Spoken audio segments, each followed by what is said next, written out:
Même produit, trois scénarios différents. Aujourd'hui, on va tenter de répondre à une question. Pourquoi est-ce que les GLP-1 agissent différemment d'une personne à l'autre? Pourquoi est-ce que lorsqu'on a en face quelqu'un qui a perdu en 2 semaines, je sais pas, 10 kilos, en face, on a quelqu'un qui n'a rien perdu alors que ça fait 2 mois qu'il est sous air, sous n'importe quoi? Donc les chercheurs se sont penchés sur cette question, mais malheureusement, ils n'arrivent pas à trouver de réponse fiable. Il y a des pistes qui sont étudiées par rapport au métabolisme, par rapport à la résistance à l'insuline, par rapport aux problèmes hormonaux qu'on peut avoir et aussi par rapport à l'ancienneté de votre obésité. Là où une personne va être archi-répondante, c'est-à-dire qu'il va avoir une hypersensibilité au GLP-1, c'est-à-dire que ça va travailler tellement bien dans son corps. En face, vous allez avoir une personne qui aura pas tout à fait les mêmes résultats, mais un résultat moyen. Et en dernier, vous aurez des personnes qui n'y répondront pas du tout. Même produit, trois scénarios différents.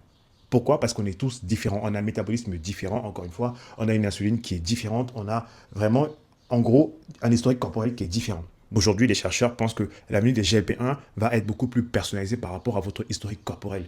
Parce qu'aujourd'hui, on n'arrive pas à comprendre pourquoi est-ce que telle personne est répondante, d'autres personnes est complètement non répondante. Et les chercheurs aussi travaillent sur le fait de pouvoir prédire si une personne sera bonne répondante ou non répondante. Aujourd'hui, ils n'ont toujours pas de réponse, mais c'est une piste qu'ils sont en train d'étudier pour éviter de perdre du temps et de l'argent à certaines personnes qui se lancent dans les GLP-1, mais qui ne répondent absolument pas du tout.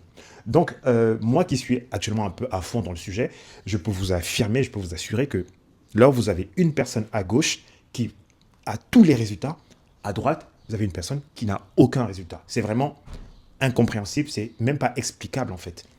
Parce que là, vous avez quelqu'un archi satisfait. En face, vous avez quelqu'un d'archi déçu.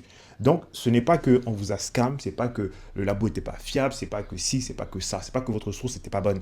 C'est juste qu'on a des métabolismes différents, des corps différents et des historiques corporels différents. Donc, encore une fois, ça peut être lié à votre métabolisme qui n'est pas au point, à votre résistance à l'insuline qui est mal en point. Ça peut être un problème hormonal, ça peut être l'ancienneté de votre obésité. Il y a tellement de raisons possibles et imaginables. Ça peut aussi être lié à des traitements parallèles que vous prenez avec votre R3. Il y a tellement de variétés de réponses à ce genre de PEP que c'est difficile de trouver et de comprendre pourquoi est-ce que ça marche ici et pas là.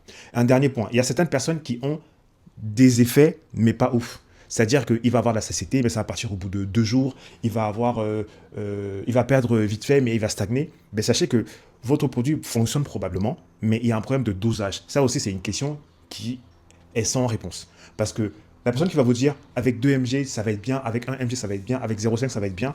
Mais en fait, c'est qu'on est tous différents, encore une fois. Là où 1 mg va m'apporter toutes les réponses, toi, il va te falloir 5 mg pour avoir toutes les réponses. Donc, c'est autant de problèmes qui sont liés il y a un avion qui passe, je suis désolé. C'est autant de problèmes qui sont liés à nos récepteurs par rapport au GLP-1. Donc, il est vraiment difficile de savoir et de comprendre pourquoi est-ce que moi j'ai tout eu, l'autre n'a pas tout eu. Et aussi, généralement, ceux qui sortent des GLP-1 tels que le Munch, le Wego et tous les autres, là où parfois ils ont des doses à 7-5, il y en a qui veulent commencer la R avec 1 mg, 2 mg, ils ne répondent pas du tout. Donc il y a aussi cette accoutumance des récepteurs par rapport à vos anciens traitements qui font que la R ne sera peut-être pas efficace. Donc c'est archi complexe. Je n'ai pas la réponse aujourd'hui, personne n'a la réponse. Je vais vous mettre les différentes études que j'ai trouvées par rapport aux différents répondants et non répondants au GLP-1. Mais sachez que c'est quelque chose d'archi complexe. Le plus difficile aujourd'hui, ce n'est pas d'avoir la R3. Le plus difficile, c'est de trouver déjà son bon dosage parce que là où 1 mg va marcher chez moi, 4 mg aura les mêmes effets en fait, mais pas les mêmes du tout.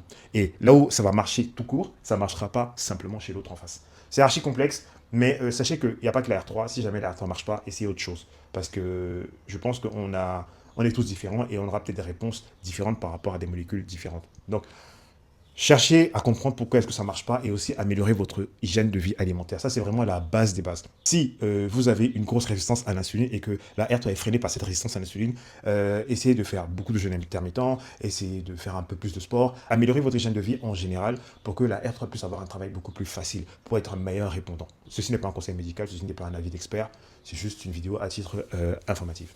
Toutes les infos sur le site egousbio.com. Ciao.